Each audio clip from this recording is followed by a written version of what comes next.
hacerlo muy bien para otros que puedan escuchar.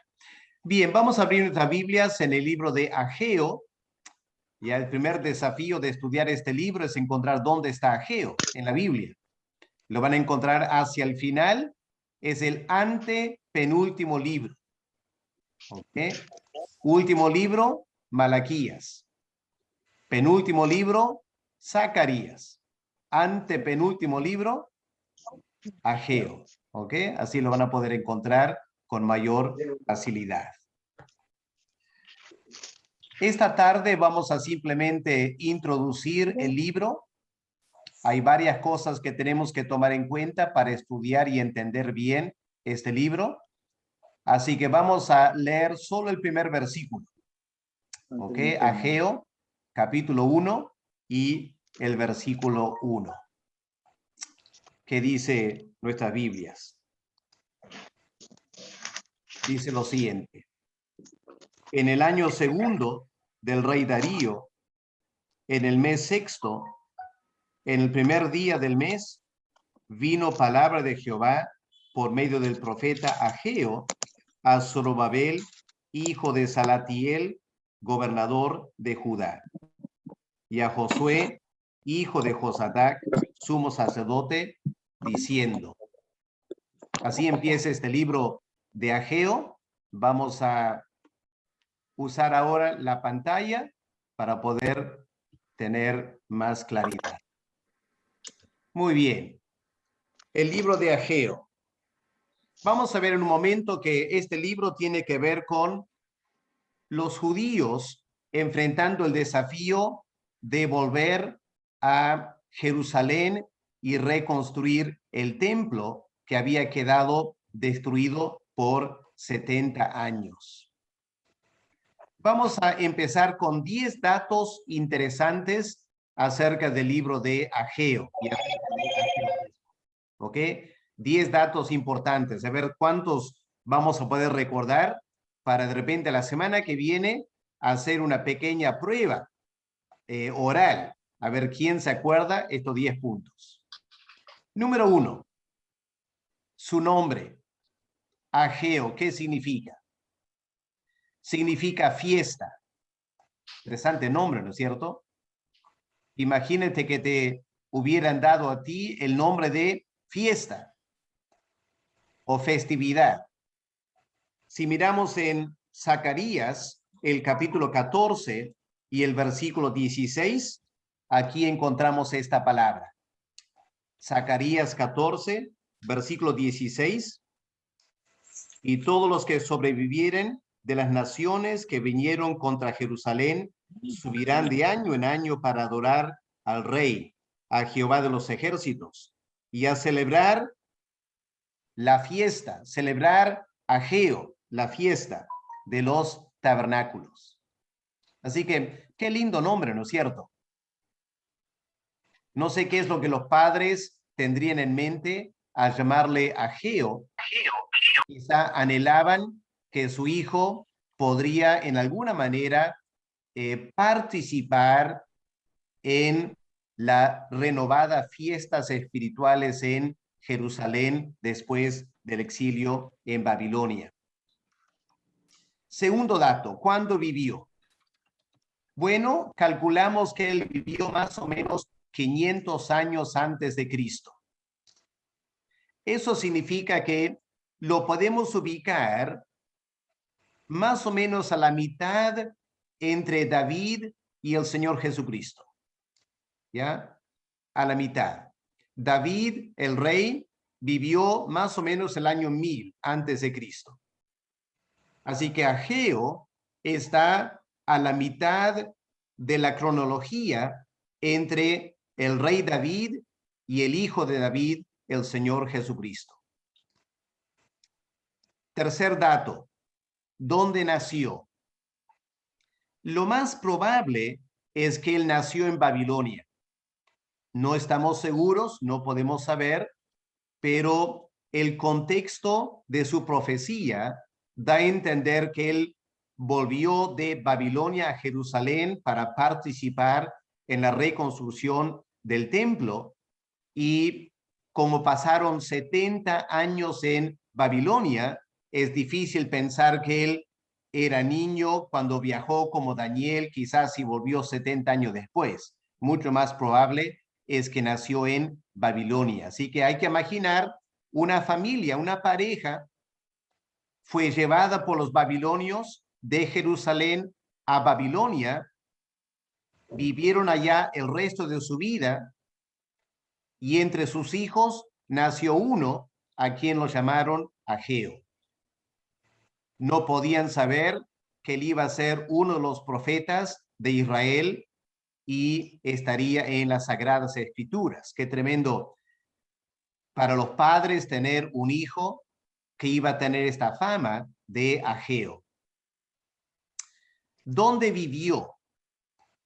Si bien es cierto, nació en Babilonia, pero parece, bueno, no parece, él vivió en Jerusalén. Este libro que vamos a estudiar se ubica en la ciudad de Jerusalén. Fue un profeta en la ciudad de Jerusalén, la misma ciudad donde profetizó Isaías, Jeremías, etcétera. Años después, claro, en una ciudad muy diferente, profetizó Ageo. Y obviamente, siglos después, el Señor Jesús caminó por la misma ciudad de Jerusalén. ¿Cuál era su ministerio?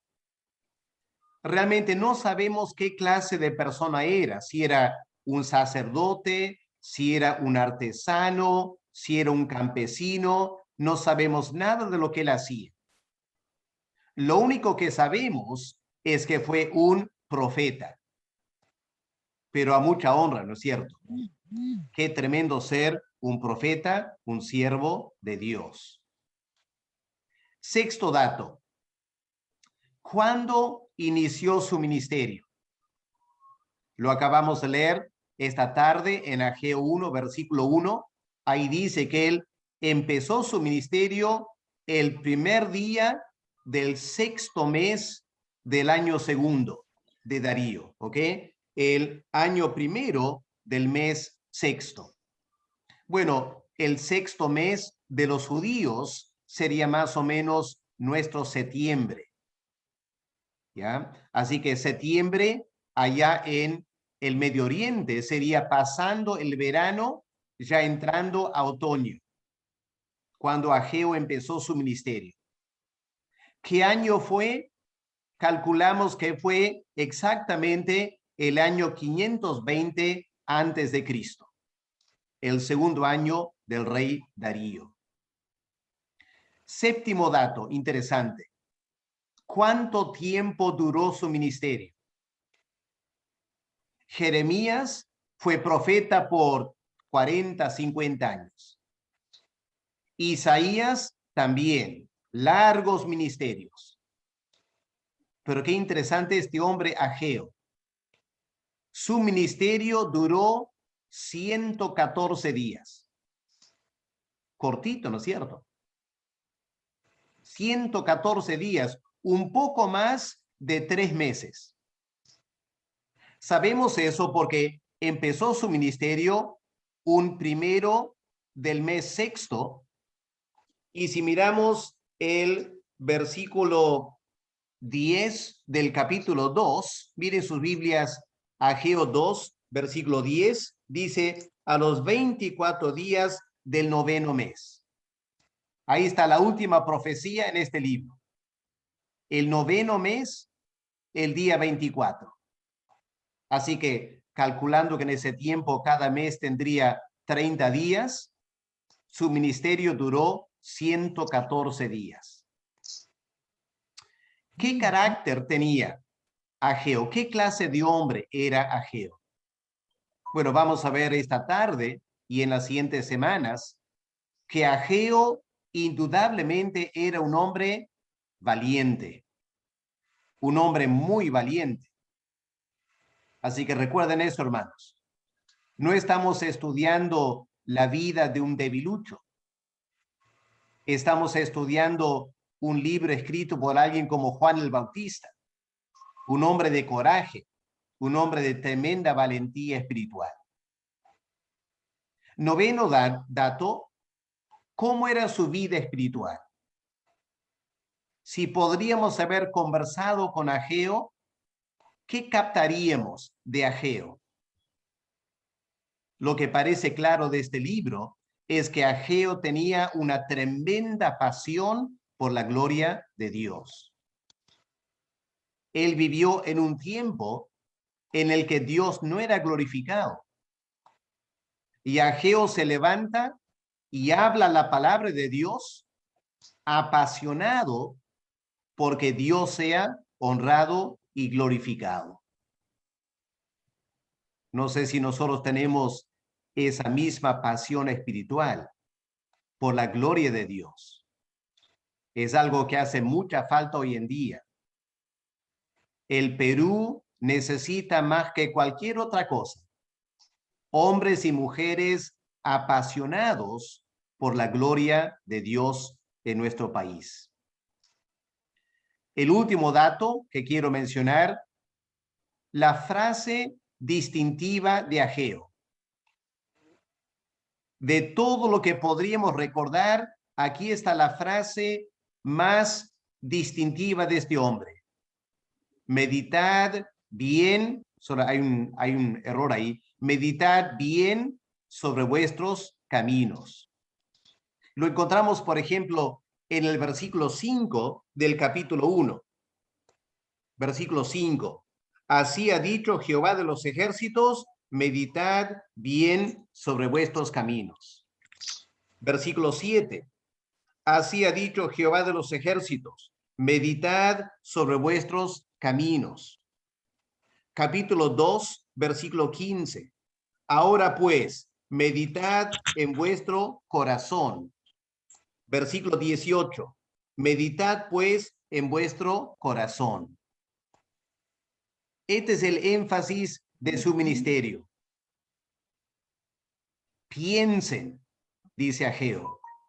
Piensen, reflexionen, mediten. En su tiempo era lo primordial. Lo que el pueblo de Dios tenía que hacer era pensar.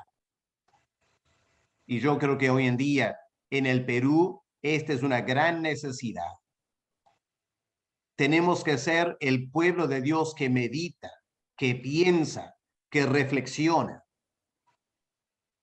Yo sé que somos latinos y el latino es dado a mucha emoción, ¿cierto? Queremos sentir cosas. Pensar medio nos aburre, nos deja frío. Pero este profeta nos dice, el pueblo de Dios tiene que pensar, tiene que reflexionar, porque si no, no hará nada bien, sino piensa sobre sus caminos. Vamos a ver entonces quién era este hombre Ageo y en qué ministerio, en qué tiempo él ministró.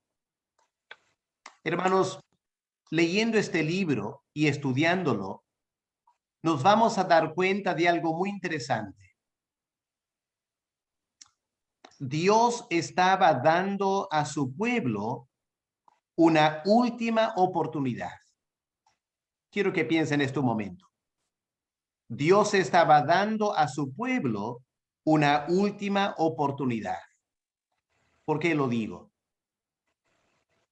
Habían pasado 70 años en Babilonia. ¿Por qué fueron llevados a Babilonia? Por la apostasía espiritual. A pesar de todo lo que Dios había hecho por ellos, abandonaron a Dios, se entregaron a la idolatría y fueron castigados por 70 años. 70 años es largo tiempo, ¿no es cierto? En esos 70 años perdieron su libertad, perdieron sus casas, perdieron sus terrenos, fueron llevados lejos, más de 1000 kilómetros, a otra tierra a vivir. Sufrieron, lloraron, clamaron a Dios por 70 años.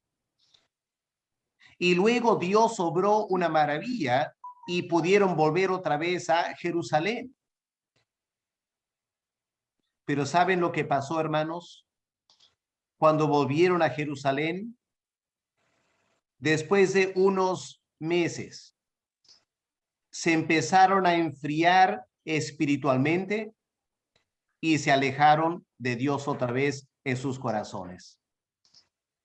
Y Dios tuvo que darles una última oportunidad a su pueblo. Ageo fue una pieza clave en dar a su pueblo una nueva oportunidad. Por eso es muy interesante leer y estudiar este libro. Lo lindo de este libro es que cuando Ageo empieza a predicar, el pueblo responde bien. Estaban listos para escuchar la palabra de Dios y obedecieron. Y para cualquier predicador de la palabra, tener un pueblo que te escucha y obedece es un tremendo privilegio. Ahora, como acabamos de mencionar, el libro que lleva su nombre abarca un periodo de solo 3 meses. No sabemos si él profetizó antes y después, probablemente sí. Pero este libro solo menciona un ministerio de 3 meses. ¿Qué nos enseña eso? Que en 3 meses se puede hacer mucho. Puedes hacer mucho en poco tiempo. Cuando Dios habla. Y cuando alguien como Ageo responde al llamado de Dios. Y cuando el Espíritu de Dios toca el corazón del pueblo, grandes cosas pueden pasar. Y hermanos, yo quiero animarles al empezar el estudio esta tarde. ¿Por qué no confiar que aún en estos tiempos Dios puede hacer grandes cosas? Pidamos que Dios hable a alguien. Que alguien como Ageo responda al llamado de Dios. Y cuando esa persona anuncia la palabra de Dios, que el pueblo de Dios escuche y responda.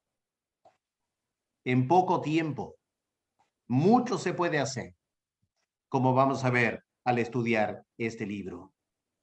Vamos a ver un video ahora. Miren este video que nos va a presentar algo del contexto del libro de Ageo. En el año 538 a.C., los persas conquistaron Babilonia. El rey de Persia liberó a todos los cautivos babilonios. Animó a muchos a volver a su patria, entre ellos a los judíos.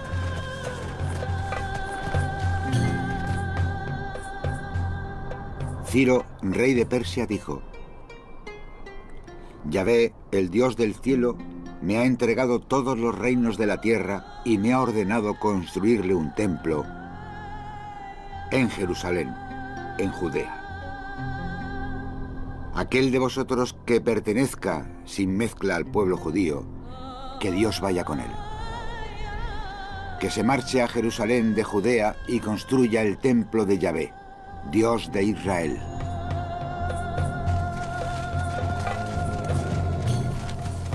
Pero volver a una tierra que sus abuelos habían abandonado hacía décadas era todo un desafío. Y muchos judíos que habían triunfado en la vida se quedaron en Babilonia.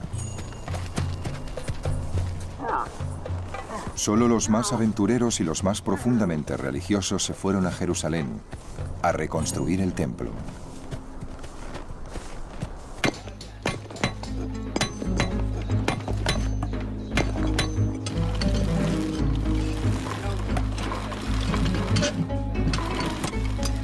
En cuanto llegaron los exiliados, se empezó a trabajar en el segundo templo. El libro de Ezra describe la emoción que invadía el ambiente. La gente contribuía con dinero para los albañiles y carpinteros, y para comida, bebida y aceite para los hombres de Tiro y Sidón que traían cedro del Líbano por mar con el permiso del rey Ciro de Persia. Los sacerdotes, con sus ropajes, avanzaron con trompetas y los levitas con címbalos para loar a Yahvé. Y luego todo el pueblo se unió en un grito de alabanza porque se habían puesto los cimientos del templo.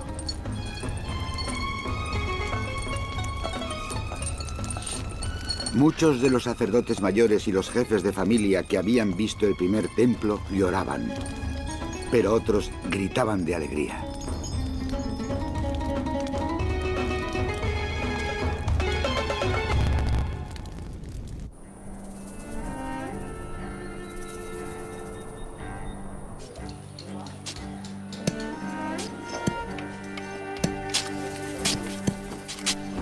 Pero el templo era la única fuente de alegría para los que habían regresado.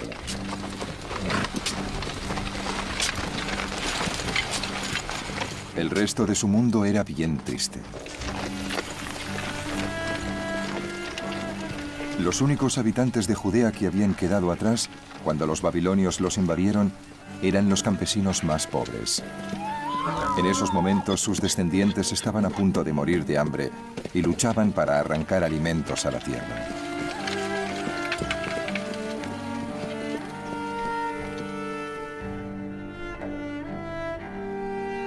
Los únicos que vivían cerca eran extranjeros, que habían sido obligados a establecerse en Israel tras el exilio de las tribus israelitas del norte.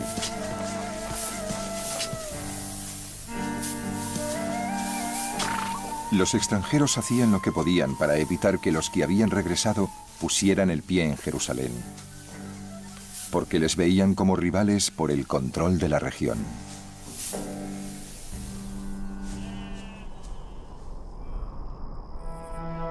Pero lo peor que tuvieron que soportar los que habían regresado era que su patria ancestral, Jerusalén, estaba arrasada.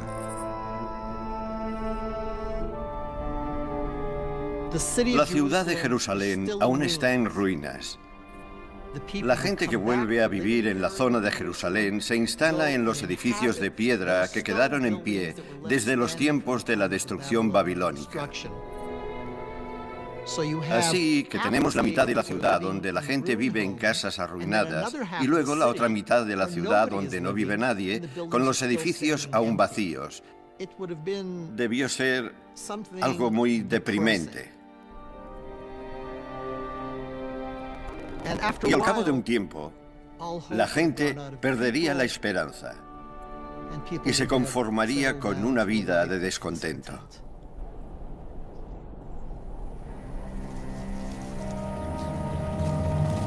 Pronto, incluso la construcción del templo se fue parando por culpa de los conflictos entre los que habían regresado y los extranjeros.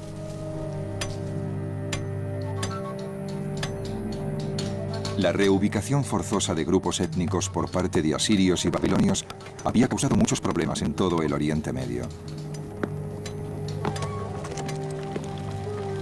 En Judea, la ley y el orden se habían desintegrado.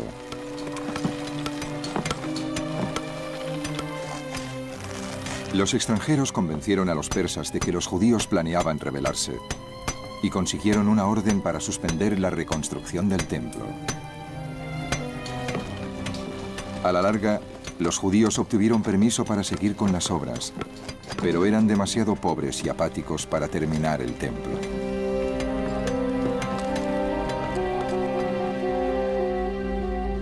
$80 años después de su llegada, el regreso a la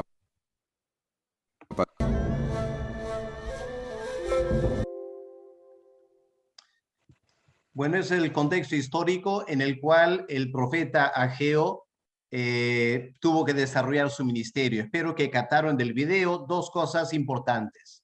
Número uno, la situación económica era bastante difícil. Y en segundo lugar, había una tremenda oposición de parte de lo que el video llamó extranjeros y la Biblia va a llamar samaritanos. Vamos a ver el contexto histórico en más detalle ahora, porque es importante para entender este libro. Vamos a mirar, busquemos en el libro de Esdras, el capítulo 1. ¿Pueden mirar su Biblia, por favor? Esdras, el capítulo 1. porque aquí tenemos la descripción del retorno de Babilonia a Jerusalén. Como dije, volvieron después de 70 años. Y vamos a mirar aquí en la Biblia la razón por la cual volvieron. El video ya lo mencionaba. Volvieron para reconstruir el templo. Leamos Esdras 1, versículos 2 y 3. Así ha dicho Ciro, rey de Persia: Jehová, el Dios de los cielos, me ha dado todos los reinos de la tierra, y me ha mandado que le edifique casa en Jerusalén, que está en Judá. Quien haya entre vosotros de su pueblo, sea Dios con él, y suba a Jerusalén, que está en Judá, y edifique la casa a Jehová, Dios de Israel. Él es el Dios, la cual está en Jerusalén. Así que el rey Ciro ordenó a los judíos que querían volver a Jerusalén. ¿Cuántos volvieron? Si miramos en el siguiente capítulo, Esdras, el capítulo 2, aquí están las estadísticas. Miren versículos 64 y 65. ¿Qué leemos aquí? Esdras, capítulo 2, versículos 64 y 65. Toda la congregación unida como un solo hombre eran de 42,370. Ahí está la cifra. 42,370 personas. Eran personas libres. Además de ellos, ¿qué más habían? Verso 65. Sin contar sus siervos y siervas, los cuales eran 7,337 y tenían 200 cantores y cantoras. Así que había toda esta colección de personas que volvieron. Entre ellos, habían dos líderes claves que vamos a ir conociéndolos al estudiar este libro de Ageo. Dos líderes claves. ¿Quiénes fueron? Miren Esdras 3, el versículo 2. Entonces se levantaron Jesúa, hijo de Josadac, y sus hermanos los sacerdotes, y Zorobabel, hijo de Salataliel, y sus hermanos, y edificaron el altar del Dios de Israel. Dos líderes claves. Aquí lo llama Jesúa, pero en Ageo es conocido como Josué. Josué era el sumo sacerdote. Zorobabel era el líder cívico. Él era descendiente del rey David. Así que qué interesante. Las dos personas vuelven de Babilonia a Jerusalén. Un descendiente de Aarón, el sumo sacerdote, y un descendiente de David, este hombre llamado Zorobabel. Ahora, cuando volvieron, ellos tuvieron bastantes recursos materiales para poder reconstruir el templo. Miren, yo sé que está un poco difícil para ustedes, quizás, no sé, pero Esdras 1, el versículo 4. Capítulo 1 de Esdras, el versículo 4. Miren lo que leemos aquí. Y todo el que haya quedado en cualquier lugar donde more, ayúdenle los hombres de su lugar, con plata, oro, bienes y ganados, y ofrendas voluntarias. En versículos 6 al 11, tenemos toda una lista de recursos materiales puestos a la disposición de los que iban a volver para el templo. Y el resumen, versículo 9, esta es la cuenta de ellos: 30 tazones de oro, 1,000 tazones de plata, 29 cuchillos, 30 tazas de oro, otras 410 tazas de plata y otros 1,000 utensilios. Y todos los utensilios de oro y de plata eran 5,400. Así que tenían bastantes recursos. Si vamos al capítulo 2, versículos 68 y 69, Noten que ahora se añaden más materiales para la reconstrucción. Versículo 68. Algunos de los jefes de casas paternas, cuando vinieron a la casa de Jehová, que estaba en Jerusalén, hicieron ofrendas voluntarias para la casa de Dios. Según sus fuerzas, dieron al tesoro de la obra 61,000 dracmas de oro, bastante. 61,000 dracmas de oro, 5,000 libras de plata y 100 túnicas sacerdotales. Es decir, aunque la gente que había quedado en Jerusalén era pobre, y muchos de los que volvieron también eran pobres, habían algunos, especialmente los líderes, que se habían hecho ricos en Babilonia. Y ahora trajeron esa riqueza y lo pusieron a la disposición de la reconstrucción del templo. Ahora miren también en Ageo 3, el versículo 7. ¿Qué otro recurso material había? Estoy señalando todo lo que Dios proveyó para que los judíos hagan su trabajo. Estas 3, versículo 7. Y dieron dinero a los albañiles y carpinteros.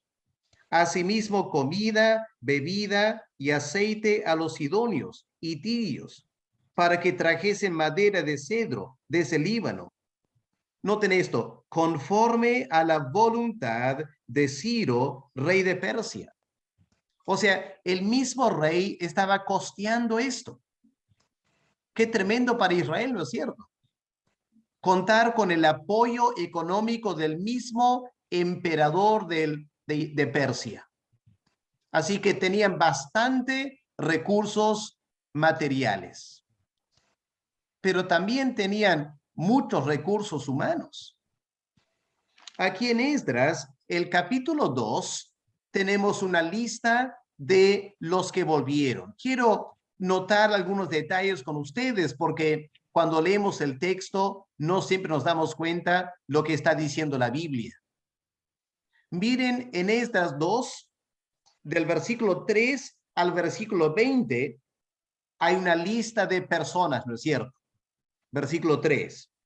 Los hijos de Paros eran 2,172.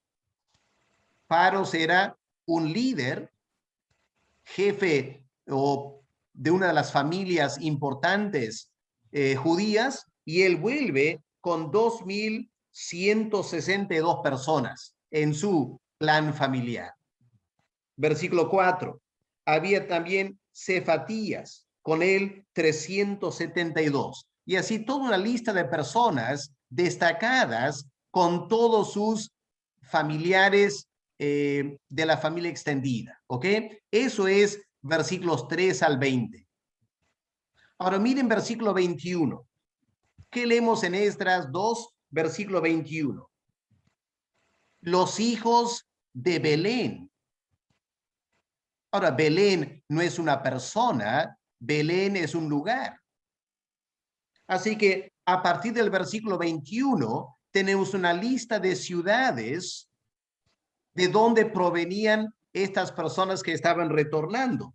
Había de Belén, de Anatot, Kiriat Jearim, Ramá, Geba, Betel, etc. Muchos lugares. Y los aledaños, los ciudadanos de esos lugares, 70 años después, con qué emoción habrían vuelto de Babilonia. Aunque seguramente Belén ya no era el pueblo que habían dejado atrás. Todo estaba en ruinas. Pero volvieron. Ahora miren versículo 36. Versículo 36. Ahora menciona los sacerdotes, los hijos de Jedaías, de la casa de Jesúa, 973 sacerdotes, casi 1,000 sacerdotes volvieron. Los hijos de Immer, 1,052. Los hijos de Pasur, 1,247. Los hijos de Arim, 1,017. Descendientes de sacerdotes. Ahora miren versículo 40. Esdras 2, versículo 40. Ahora menciona los levitas, descendientes de los levitas. Ahí están también los cantores, versículo 41, y los hijos de los porteros, versículo 42. Todo un conjunto de levitas para trabajar en el templo. Qué lindo. Habían pasado 70 años en Babilonia. Por 70 años no habían visto el templo. Estas personas, seguramente muchos de ellos nacieron en Babilonia, pero eran hijos de sacerdotes, hijos de levitas, hijos de cantores, hijos de porteros.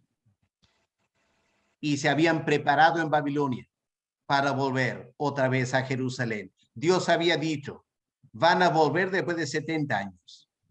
Y con ellos, si miramos versículo 43 en adelante, vinieron también los sirvientes del templo.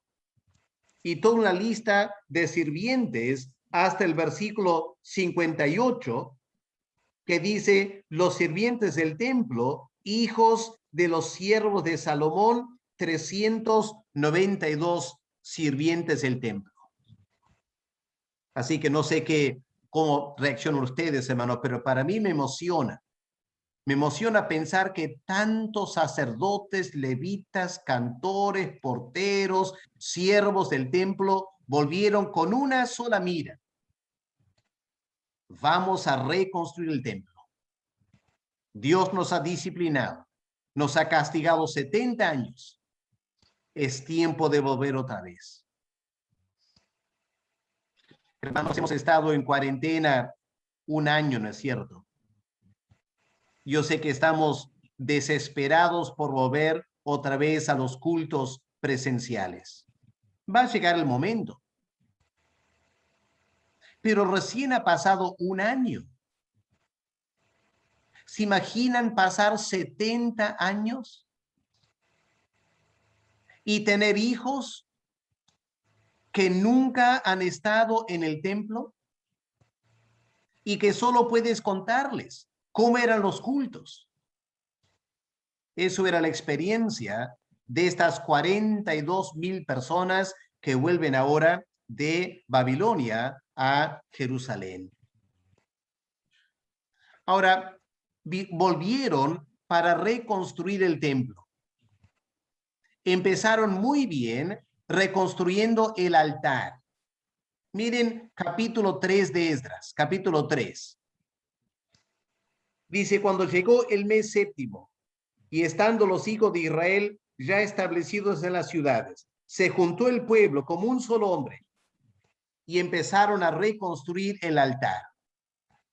Le deja a ustedes leer ese relato, pero con tremenda devoción empiezan a reconstruir el altar a Jehová. Querían ofrecer otra vez los sacrificios. ¿Y qué leemos en versículo 6? Desde el primer día del mes séptimo comenzaron a ofrecer holocaustos a Jehová.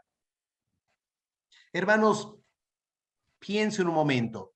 Por 70 años no pudieron pedir a Dios perdón por sus pecados. Por 70 años no pudieron ofrecer ni un sacrificio para expiar sus pecados. ¿Se imaginan la devoción con la cual lo hicieron ahora? El primer sacrificio, el primer holocausto para expiar sus pecados. 7 meses después, versículo 8 de estas 3, empezaron a reconstruir el templo. Ahora leamos el relato emocionante aquí. Estas 3, versículo 8. En el año segundo de su venida a la casa de Dios en Jerusalén, en el mes segundo, habían pasado 7 meses de construir el altar. Comenzaron Zorobabel, hijo de Salatiel, y Jesúa, hijo de Josadac, y los otros sus hermanos, los sacerdotes y levitas, y todos los que habían venido de la cautividad a Jerusalén. pusieron a los levitas de 20 años arriba para que activasen la obra de la casa de Jehová. Jesúa también, sus hijos, sus hermanos, Cadmiel y sus hijos, hijos de Judá, como un solo hombre, asistían para activar a los que hacían la obra en la casa de Dios, junto con los hijos de Enadad. Ahora miren lo que pasa, versículo 10. Cuando los albañiles del templo de Jehová echaban los cimientos, pusieron a los sacerdotes vestidos de sus ropas, con trompetas, y a los levitas, hijos de Asaf, con címbalos, como vimos en el video, para que alabasen a Jehová según la ordenanza de David, rey de Israel. Y cantaban, alabando, dando gracias a Jehová, y diciendo, porque Él es bueno. ¿Se imaginan las lágrimas cantando esto? Él es bueno, después de 70 años en cautiverio, porque para siempre su misericordia sobre Israel. Y todo el pueblo aclamaba con gran júbilo, alabando a Jehová, porque se echaban los cimientos de la casa de Jehová. Y muchos de los sacerdotes, de los levitas, los jefes de las casas paternas, ancianos, que habían visto la casa primera, algunos ancianitos estaban ahí, que conocían el templo de Salomón, viendo echar los cimientos de esta casa, lloraban en alta voz, mientras otros daban grandes gritos de alegría, y no se podía distinguir entre el clamor de los gritos de alegría de la voz del lloro, porque clamaba el pueblo con gran júbilo y se oía el ruido desde lejos. ¿Imaginan 40,000 personas cantando a viva voz? Algunos lloraban porque se acordaban el templo de Salomón, que era un hermoso templo. Y ahora todo era ruinas. Y lloraban por todo el pecado que habían cometido, que resultó en la destrucción del templo. Otros que no conocían el templo de Salomón están llorando de alegría con la emoción de reconstruir el templo, de tener un templo para ellos. Emociones encontradas, ¿no es cierto? Ahora, uno pensaría que con toda esta emoción, en poco tiempo tendrían el templo ya reconstruido. Tienen plata, tienen gente, cuenta con el apoyo del rey. Las cosas empezaron a las 1000 maravillas. Pero miren ahora el capítulo 4 de Esdras. Estoy queriendo presentarles el contexto del ministerio de este hombre Ageo. Viene en capítulo 4. ¿Qué pasa en capítulo 4 de Esdras? Oyendo los enemigos de Judá y de Benjamín que los venidos de la cautividad edificaban el templo de Jehová, Dios de Israel, vinieron a Zorobabel y a los jefes de casas paternas y les dijeron, estos son los samaritanos, dijeron, edificaremos con ustedes, porque como ustedes buscamos también a vuestro Dios y a él ofrecemos sacrificios desde los días de Esar-Adón, rey de Asiria, que nos hizo venir aquí. O sea, no eran judíos, eran gentiles. Y estaban queriendo también construir el templo. ¿Cuál fue la reacción de Zorobabel y Jesúa? Dijeron, no nos conviene edificar con vosotros. Bueno, no nos conviene, no es correcto. La ley de Dios no lo permite. Nosotros solo la edificaremos a Jehová, Dios de Israel, como nos mandó el rey Ciro. ¿Para qué dijeron eso? Miren la reacción en versículo 4. El pueblo de la tierra ahora revelaron su verdadero corazón. Si realmente amaban a Jehová, Dios de Israel, se podrían sentir tristes de que no se les permitía trabajar en la reconstrucción, pero animarían a los judíos a hacerlo. Pero estos enemigos solo estaban fingiendo espiritualidad, porque ahora empiezan a intimidar al pueblo de Judá, a atemorizar para que no edificaran. Y no contentos con generar temor en Jerusalén, versículo 5, sobornaron además contra ellos a los consejeros para frustrar sus propósitos todo el tiempo de Ciro, rey de Persia, hasta el reinado de Darío, rey de Persia. Paralizaron la obra. Y si miramos el versículo 24 de estas 4, entonces cesó la obra de la casa de Dios que estaba en Jerusalén, quedó suspendida hasta el año segundo del reinado de Darío, rey de Persia.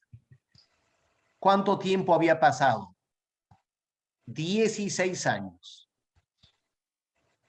Por 16 años no hicieron nada.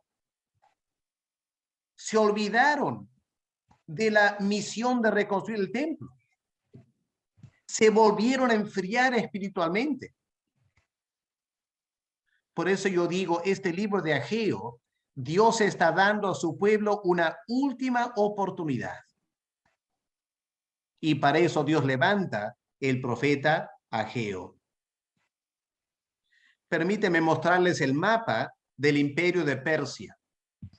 Aquí pueden ver en amarillo la enorme extensión del imperio. Abarcaba lo que hoy en día serían 10 o 12 países diferentes. Por aquí, espero que conocen el mapa, aquí donde dice Tyre en inglés, aquí está la tierra prometida. Era parte de un sátrapa, una provincia del imperio llamado Siria, también conocido como Entre Ríos, entre el río Eufrates y el río Tigris, más allá de este río.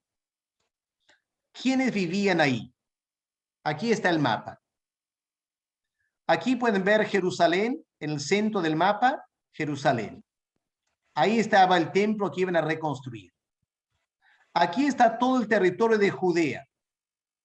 Aquí estaba Belén, Betel, todas las ciudades donde volvieron a poblar. ¿Quiénes fueron las personas que se ofrecieron construir? Eran los samaritanos que vivían aquí al norte, en verde, los samaritanos. No eran judíos. Eran extranjeros paganos que habían venido enviado por el rey de Asiria para vivir en esa porción de la tierra. Ya habían pasado unos 200 años ahí, hermanos, los samaritanos, aunque dicen que querían adorar a Dios, no habían hecho nada por el templo en 200 años. Y ahora quieren reconstruir. Era un engaño. Y los líderes judíos correctamente dijeron, ustedes no son parte de Israel, ustedes no tienen ni parte ni suerte, esta es una tarea netamente de nosotros, los hijos de Abraham. Así que aquí empieza la tremenda división entre judíos y samaritanos. 500 años antes de Cristo. Y por eso cuando Cristo estuvo aquí en la tierra y él fue por la ciudad de Siquem, que está aquí, Siquem, se encontró con la mujer samaritana. Y con razón la mujer dice, ustedes los judíos nunca hablan con nosotros. Esa división viene del tiempo de Ageo.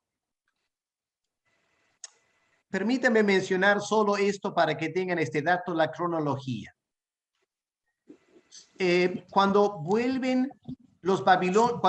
de Babilonia, era bajo el rey Ciro. Él había gobernado Persia del año 559 a 530 antes de Cristo, gobernando sobre el imperio de Persia.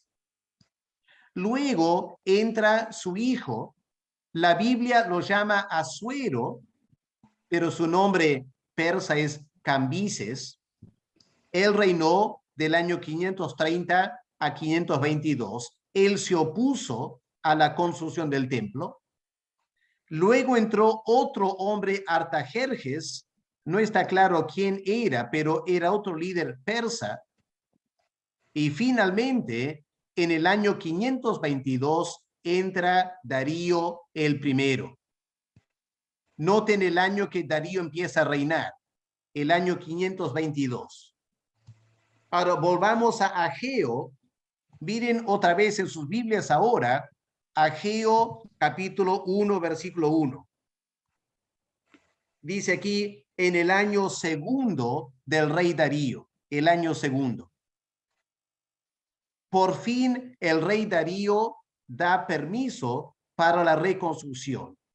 Esto lo vamos a ir estudiando la siguiente semana, quizás en más detalle. Solo pongo las fechas aquí y los nombres para que ustedes lo tomen en cuenta, la cronología. Vamos a pensar un momento el llamado de Ageo. ¿Por qué dije al comienzo que Ageo era un hombre muy valiente? Porque él empieza a predicar, él recibe una palabra de Dios 16 años después que paró la construcción. ¿Ya? La obra ha cesado 16 años. Y aquí entra Ageo.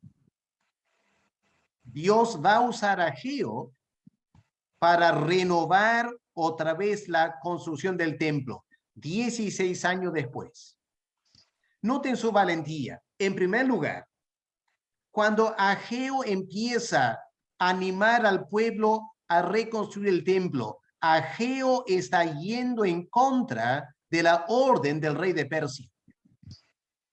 El rey de Persia, en Esdras 4, había dado una orden, dejen de construir.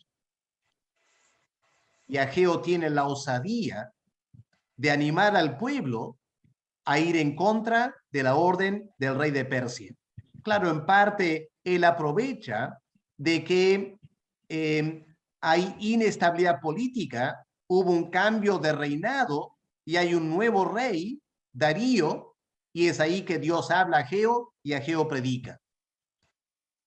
Segundo lugar, los samaritanos seguían viviendo ahí. Y Ageo se da cuenta cuando él empieza a animar al pueblo a reconstruir el templo. Él va a provocar a los samaritanos.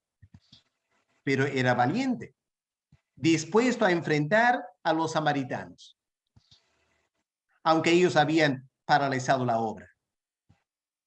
Pero Ageo también tiene que confrontar al pueblo de Dios. Este pueblo que por 16 años se han olvidado del templo, se han dedicado a su vida personal. Y vamos a ver la siguiente semana. La verdad es que habían hecho lindas casas, estaban viviendo muy bien. El templo abandonado, el pueblo viviendo muy bien. Y Ageo es el que confronta al pueblo. Qué valiente, ¿no es cierto? Un hombre contra todo el pueblo. Y en cuarto lugar, este hombre Ageo, él tuvo que desafiar a los líderes. Josué, el sumo sacerdote, no había hecho nada en 16 años. Zorobabel, el descendiente de David, el líder cívico, él tampoco había hecho nada para el templo en 16 años. Y Ageo los confronta. ¿De dónde vino esta valentía? Bueno, miren lo que leemos en Esdras 5 y el versículo 1. Aquí está el detalle. Esdras 5, el versículo 1. Aquí el texto bíblico introduce a Ageo por primera vez. Esdras 5, versículo 1. Profetizaron Ageo y Zacarías, hijo de Ido, ambos profetas, a los judíos que estaban en Judá y en Jerusalén. Noten este detalle. Profetizó en el nombre del Dios de Israel que estaba sobre ellos. Este hombre Ageo, él conocía a Dios. Y cuando Dios le habla y le llama a un ministerio profético. Él se levantó contra viento y marea y anuncia en el nombre del Dios de Israel. Hermanos, hoy en día, en el Perú, la iglesia evangélica necesita un hombre como Ageo. Un hombre que se levante con la palabra de Dios y confronte al Perú y confronte a los pastores a nivel nacional y nos hable a todos palabra de Dios. Qué lindo sería que Dios levantara un hombre como Ageo en ese tiempo. Para terminar, hermanos, y luego algunas preguntas si quieren, volvamos a Ageo 1, versículo 1. Leamos otra vez este versículo, Ageo 1, versículo 1. Ahora lo entendemos mucho mejor, ¿no es cierto? Ahora entendiendo el contexto histórico. En el año segundo del rey Darío, en el mes sexto, en el primer día del mes, vino palabra de Jehová por medio del profeta Ageo a Zorobabel, hijo de Salatiel, gobernador de Judá, y a Josué, hijo de Josadac, sumo sacerdote, diciendo: ¿quiénes son estos dos hombres? Zorobabel, aquí dice hijo de Salatiel. Si miramos después, podemos mirar Primera de Crónicas, el capítulo 3, vamos a ver que Salatiel era familiar, hermano del rey Sedequías, el último rey de Judá. Así que Zorobabel es el nieto del rey de Israel, de Judá. Claro, ya no es rey, ¿no es cierto? Pero tiene autoridad todavía por ser descendiente. Tiene sangre de David en sus venas. Él es el gobernador de Judá. Y el profeta Ageo le habla palabra de Dios. ¿Quién es Josué? Es el hijo de Josadac. Y ahí están los versículos para poder mirar después. Primera Crónicas, Segunda Reyes. Josué era descendiente del último sumo sacerdote sobre el pueblo de Judá, antes que el templo sea destruido. Su abuelo fue asesinado por los asirios, por los babilonios. ¿Ya? El abuelo, creo, de Josué fue ejecutado por los babilonios cuando conquistaron Jerusalén. El sumo sacerdote del tiempo de Jeremías, el sumo sacerdote que Daniel conoció cuando era jovencito en Jerusalén. Josué es su nieto. Obviamente, Josué conocía a Daniel en Babilonia. Josué también habrá conocido a Ezequiel en Babilonia. Y él vuelve para ser el líder espiritual del pueblo de Dios. Pero como acabamos de ver, por 16 años se han vuelto un pueblo indolente, ociosos, perdieron toda su pasión espiritual. Y Dios levanta este profeta Ageo para sacudir al pueblo y hacerles trabajar otra vez en la reconstrucción del templo. Así que si no lo conocían antes, ahora van conociendo a Ageo y se darán cuenta qué tremendo hombre fue Ageo, y lo vamos a estudiar en las siguientes semanas cuál era su ministerio. Para concluir, hermanos, hoy en día creo que la iglesia en Perú necesita el ministerio de alguien como Ageo. Estamos enfrentando una crisis nacional, ¿no es cierto? No solo la pandemia, la crisis política, la crisis de violencia, asaltos, robos, corrupción. El país está en una crisis. ¿Y la iglesia qué dice? ¿Qué estamos diciendo como iglesia? ¿Tenemos una voz a nivel nacional? ¿Los políticos nos están escuchando como iglesia evangélica? Creo que no. Así que nos hace falta que Dios hable a un hombre, le dé palabra profética y pueda sacudir a toda la iglesia evangélica para que seamos el pueblo que debemos ser en un día como hoy. Espero, hermanos, que las siguientes semanas, al estudiar este libro, podamos leerlo con ese espíritu. ¿Qué es lo que Dios tiene que decirnos a nosotros? ¿Qué es lo que un Ageo nos diría a nosotros hoy en día? Y espero que escuchemos palabra de Dios en las siguientes semanas para nuestro bien espiritual. Bien, vamos a dejarlo ahí por esta tarde, ya bastante material para poder asimilar. Vamos a ver si hay preguntas para hacer. Vamos a ir explicando que durante la clase pueden aprovechar a tipear preguntas en el chat para que terminando la clase podamos contestar las preguntas que ya hicieron. No explicamos eso bien al comienzo. La semana que viene vamos a pedir que hagan eso, ¿ok? Si no hay preguntas en el chat, no vamos a contestar preguntas. Ya tiene que hacerlo en chat para agilizar el proceso. Pero por esta vez vamos a darles la oportunidad de hacer preguntas, ¿ok? Así que alguien que tiene una pregunta que quiere hacer, prenda su micrófono y puede hablar. Pastor, buenas tardes. Alfredo Adelante, Correa. hermano. Sí. Bueno, aquí en el capítulo 4 de Esdras, donde empieza la oposición a la construcción del templo, y se manifiestan los adversarios diciendo que ellos adoraban al mismo Dios y que querían edificar.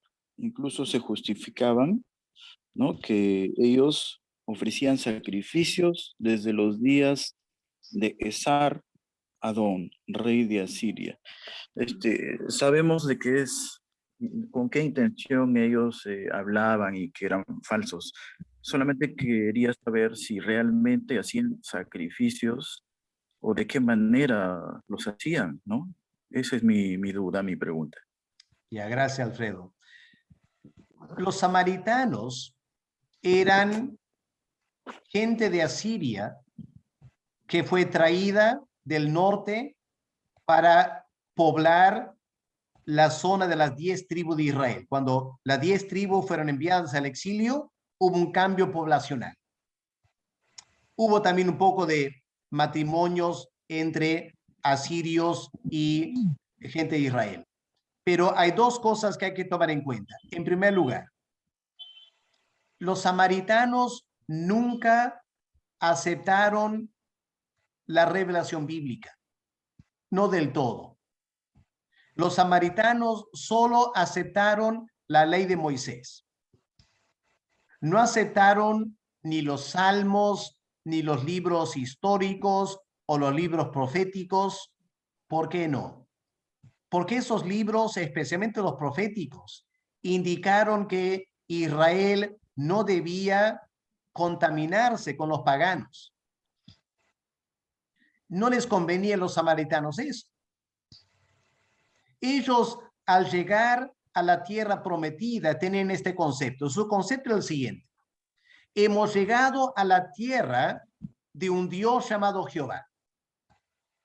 Nunca hemos escuchado de este Dios, pero si es su tierra, habrá que adorarlo. Entonces, no es que creían en Dios.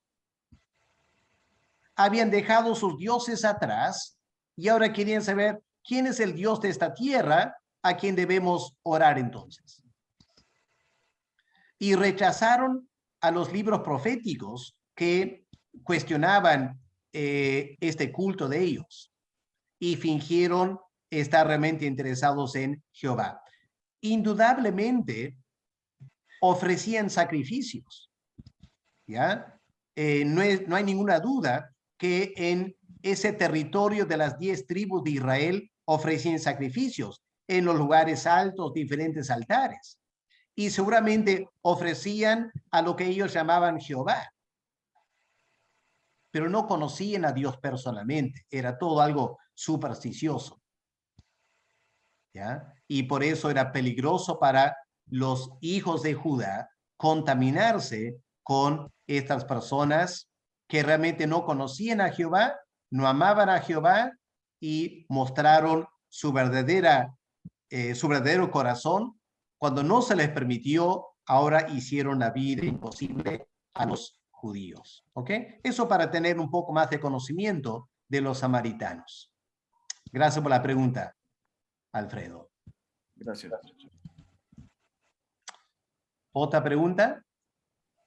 Sí, buenas tardes, hermanos. ¿Cuál era la condición de la tribu de Leví especialmente? Obviamente hay que ver todo, cómo estaba la condición de todo el pueblo, después de vivir tanto tiempo en Babilonia, donde había tanta idolatría. Lo que pasó con los levitas y los sacerdotes fue que cuando el reino del norte, las 10 tribus, entraron en la apostasía y abandonaron el culto a Dios en Jerusalén, los levitas y los sacerdotes empezaron a migrar a Jerusalén y vivían más ahí. Por eso, cuando fueron llevados al exilio, había un enorme número de sacerdotes y levitas fueron llevados al exilio. En el exilio no podían ofrecer sacrificios porque estaba prohibido derramar sangre fuera del templo de Jerusalén. No podían ofrecer sacrificios. Lo que hicieron durante el exilio fue se dedicaron a estudiar la ley de Dios y formaron la sinagoga en Babilonia. Todo el culto en la sinagoga de leer la palabra de Dios, estudiar la ley de Dios, todo eso empezó en Babilonia.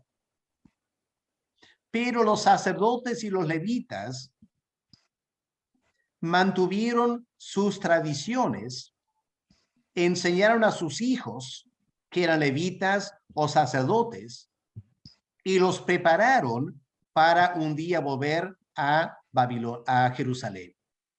Se supone que muchos sacerdotes y levitas abandonaron su llamado, abandonaron quizás su fe en Dios y quedaron en Babilonia.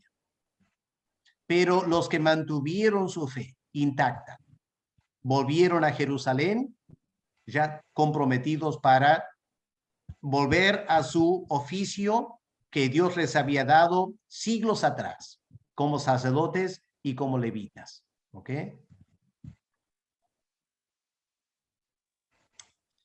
Muy bien. ¿Alguna otra pregunta?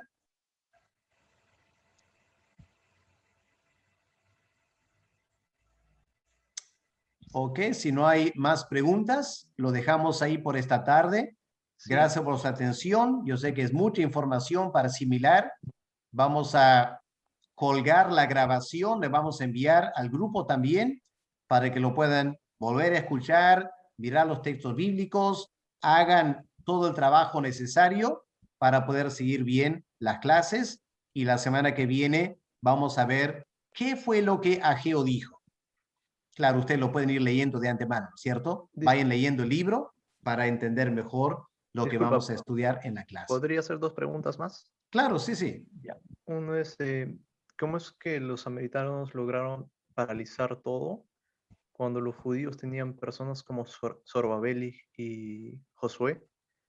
En tal caso que perdieron su aliento espiritual, ¿por qué no le pidieron ayuda al Señor?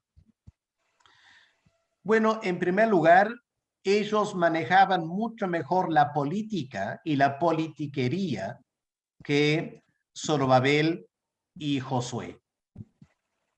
El Señor Jesús, hablando a los discípulos siglos después, le llamó la atención diciendo, los hijos de este mundo son más sabios que los hijos del reino. Y hay que reconocer que eso es cierto. Es cierto hoy en día también en Perú. Hermanos, si los evangélicos fuéramos un poco más sabios, tendríamos un enorme impacto en la política del Perú. Si fuéramos más sabios. No somos muy sabios en lo que es política. Y por eso, otra gente que son mucho menos que nosotros, logran cambiar leyes en Perú, manejan el Congreso, etcétera, etcétera. Eso es lo que pasó allá también, ¿ya? Los samaritanos manejaban mucho mejor la política. Sobornaban, enviaban cartas, se congraciaban con los líderes y toda esa politiquería generó una influencia para que las autoridades estuviesen en contra de los judíos, ¿ya? Para entender mejor eso, tendrían que leer el libro de Esdras y el libro de Nehemías. Todo está ahí, hay mucha información en Esdras y Nehemías para ver todas las maquinaciones, las cartas que escribieron, todo eso está ahí, ¿ya? Lamentablemente el pueblo de Dios, y hay que reconocer que somos muy parecidos hoy en día, los líderes judíos se atemorizaron rápidamente. Y la gente pensó, bueno, como se hace difícil trabajar en la obra, mejor me dedico a mi negocio. Y la gente se dedicó a su negocio cuando debieron haber dedicado su energía a la reconstrucción. Y eso fue lo que pasó. Y vamos a ver, el mensaje de Ageo es exactamente eso. ¿Qué están haciendo ustedes? Dice Dios. ¿Qué están haciendo ustedes en sus negocios? Yo no les envié para hacer negocios. Yo les envié para hacer el templo. Se han vuelto egoístas, se han vuelto materialistas. Y hermanos, ese es exactamente el problema en Perú también. La iglesia evangélica sería mucho más fuerte si una sola cosa se diera. Escuchen bien. La iglesia evangélica sería mucho más fuerte si una sola cosa se diera. Todos aquellos evangélicos que son buenos en negocios, son buenos líderes, son buenos emprendedores. Si en vez de dedicar su energía y habilidad a sus negocios personales, lo dedicaran a la iglesia sería una maravilla. Tenemos demasiados evangélicos dedicando sus habilidades a las cosas del mundo y la iglesia evangélica queda bastante frágil. Ese es el problema fundamental. Yo conozco pequeñas congregaciones, no de la alianza, ya no de la alianza, pero pequeñas congregaciones, con un pastor que está luchando por tratar de sacar la iglesia adelante. Y en esa congregación hay un empresario que aporta bien los diezmos. Y a veces se da el lujo de pensar, esta iglesia es mía porque yo aporto los diezmos. Cuando lo que él debería estar haciendo es dedicar un par de días a la semana a la iglesia, dejar su negocio, dedicarse a la iglesia para levantar la iglesia y apoyar al pastor. Pero no le interesa eso. Le interesa ganar más dinero. Y el pobre pastor lucha por adelantar la iglesia y no puede. Ese es el problema. Hermanos, yo sé, en la iglesia evangélica hay gente muy hábil para negocios. Lo que no hacen es invertir esa habilidad en la iglesia. Ese es el problema. Y eso es lo que el libro de Ageo nos enseña. ¿Ya? Había todo el recurso humano para trabajar. Pero en vez de dedicarse al templo, se dedicaron a sus negocios. Eso lo vamos a ir viendo en las siguientes semanas, ¿ok? Y ahí está el desafío para nosotros también. ¿ya? Oremos para que Dios conceda a la iglesia evangélica hombres y mujeres emprendedores con tremendo empuje, tremenda habilidad, y que lo empiece a invertir más en la iglesia. Impactaríamos el Perú. Es lo que hace falta, ¿ok? En el chat hay una pregunta, por si acaso. Sí. Dice Joana y Regina, pastor, pero si todos sirvieran solo en la iglesia, ¿de qué manera nos relacionaríamos con los no creyentes? ¿O se refiere a tener un equilibrio? No, no estoy diciendo que pasen todo el tiempo en la iglesia cantando coritos, himnos, ¿ya? Estoy diciendo, dedíquense a ver cómo hacemos marchar la iglesia. Y no estoy hablando de nuestra iglesia local en particular, estoy hablando en Perú hay miles y miles de iglesias evangélicas, pequeñitas, con gente muy hábil, ¿ok? Pero si tan solo podríamos invertir esa habilidad, liderazgo empresarial, a organizar cosas en la iglesia, ¿ya? No en la iglesia, en la iglesia. Organizar eventos en la comunidad, vamos a organizar un evento, qué sé yo, de abogados o de ingenieros o de médicos, organizamos este evento y el otro evento y impactamos a Covicorte o lo que sea, podríamos tener un enorme impacto. No estoy diciendo que se metan todos en la iglesia.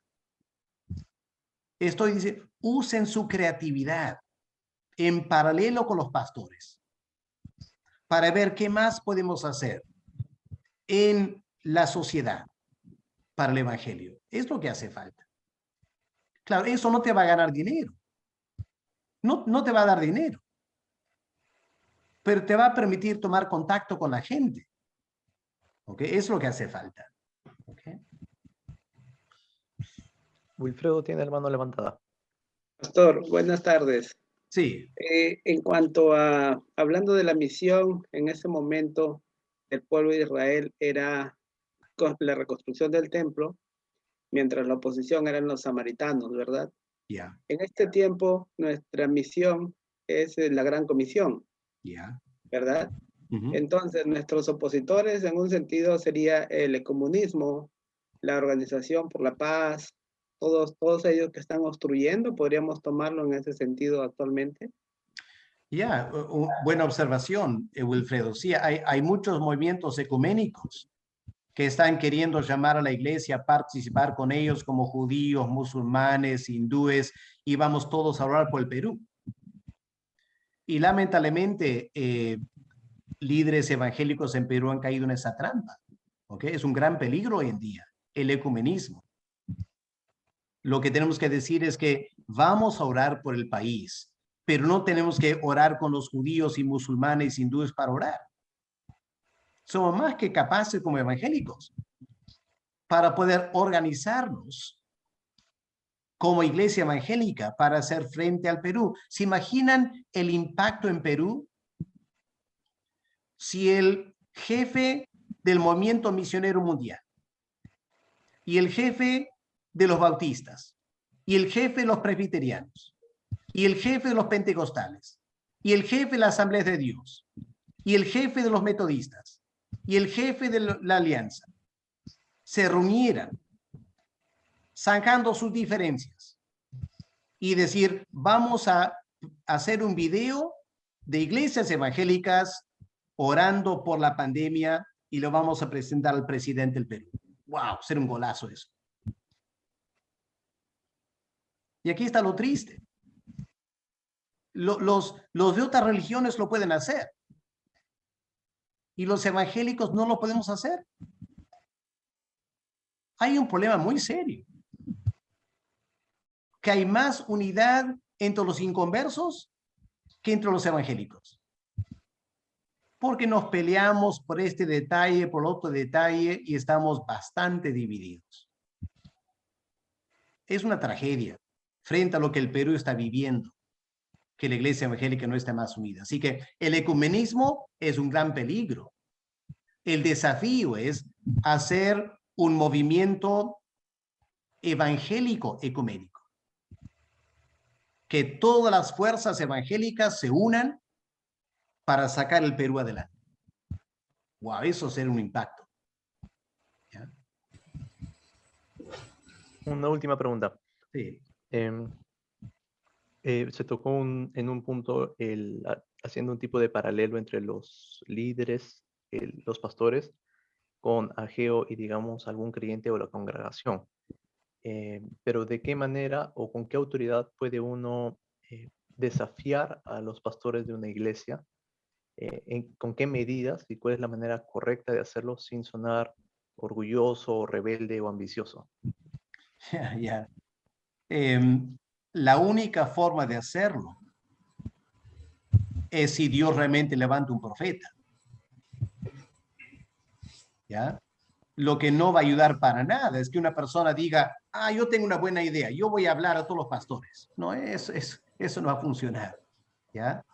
Tiene que ser una persona a quien Dios habla. Porque lo que va a pasar es lo siguiente. Lo vamos a ver aquí en el libro de Ageo. Cuando Dios habla a una persona, realmente le habla, es un verdadero profeta. Y ese hombre podía ser una mujer también como profeta. Esa persona se atreve a anunciar a los pastores palabra de Dios.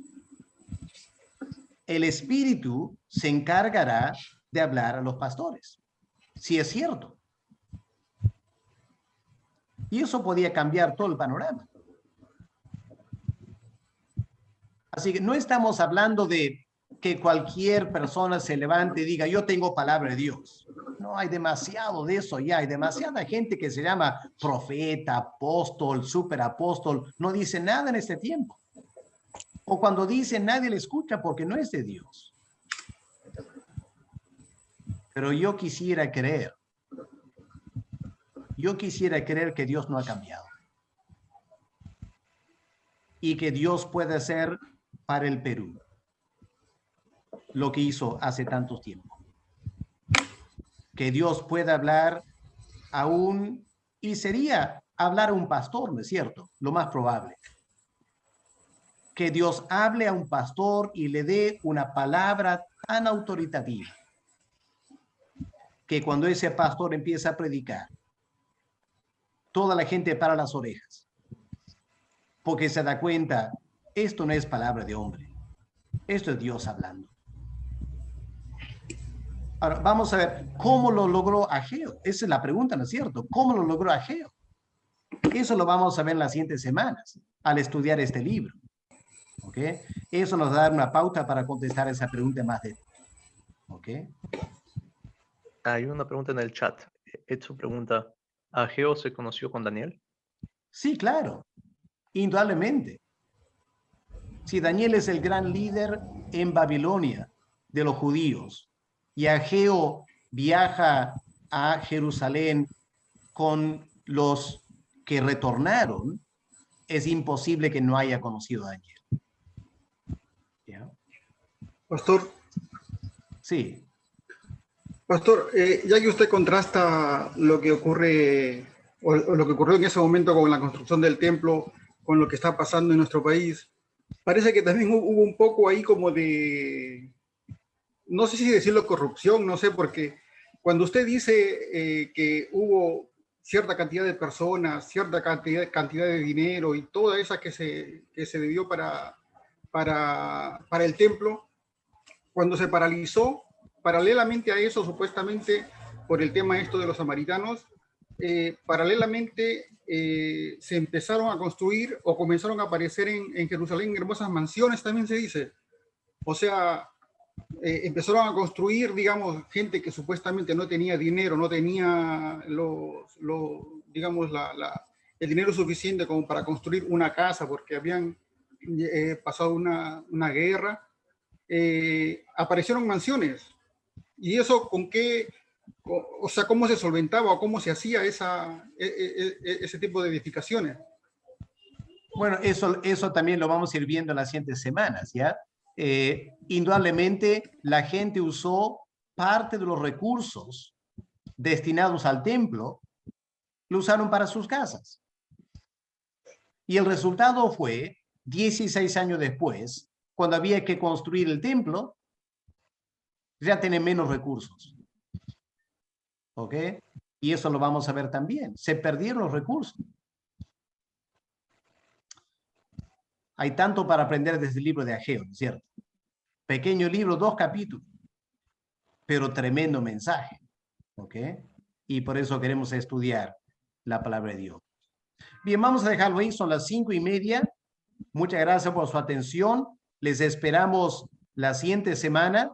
Espero que Manuel y Elizabeth han podido ir tomando la asistencia esta tarde. Pastor, ¿Sí? ya está ya. Muy bien, excelente. Muchas gracias, Manuel.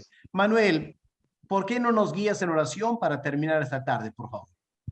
Excelente. Vamos a orar. Señor Dios Padre, que estás en los cielos, santificado, Señor, sea tu nombre, elevado siempre, Padre, tu nombre. Digno sobre toda alabanza, Señor. Eres grande, Padre, y maravilloso, aún en este tiempo difíciles y complicados para el que vive en nuestro país. Tú eres soberano sobre cualquier cosa. De ti no escapa nada, Señor. Tú no has perdido el control de nada y nunca lo harás.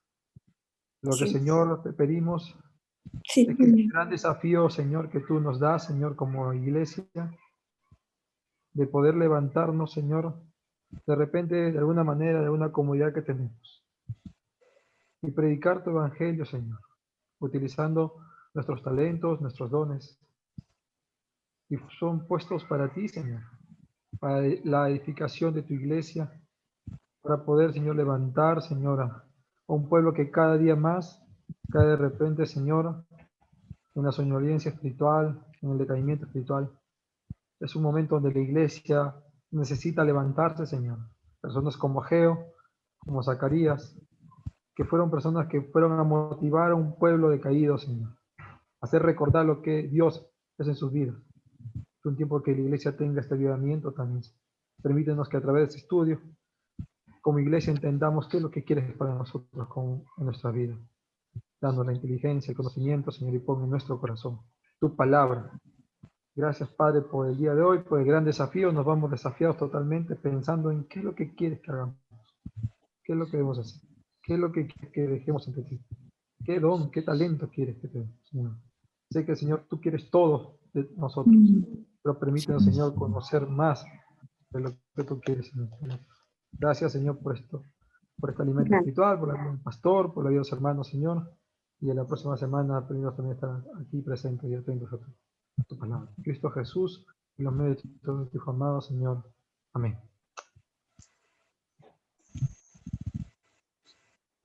Amén, hermanos. Les esperamos la siguiente semana. Lo que nos gustaría, nos ayudaría mucho que puedan hacer 2 cosas.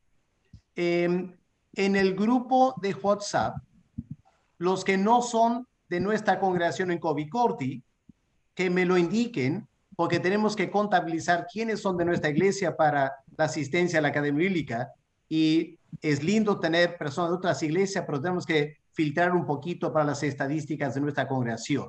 Eso es una cosa, ¿ya? Así que envíenos por WhatsApp, envíenme a mí, indicándome que no son de Covicordi, son de X iglesia. Y la siguiente semana, cuando entran al grupo, si hay más de una persona viendo, si estás viendo con una familia, un familiar, lo que sea, indícanos quién más está viendo contigo, porque eso también nos va a ayudar a mantener el conteo de las asistencias, ¿ok? Gracias por su ayuda en ese aspecto un poco práctico.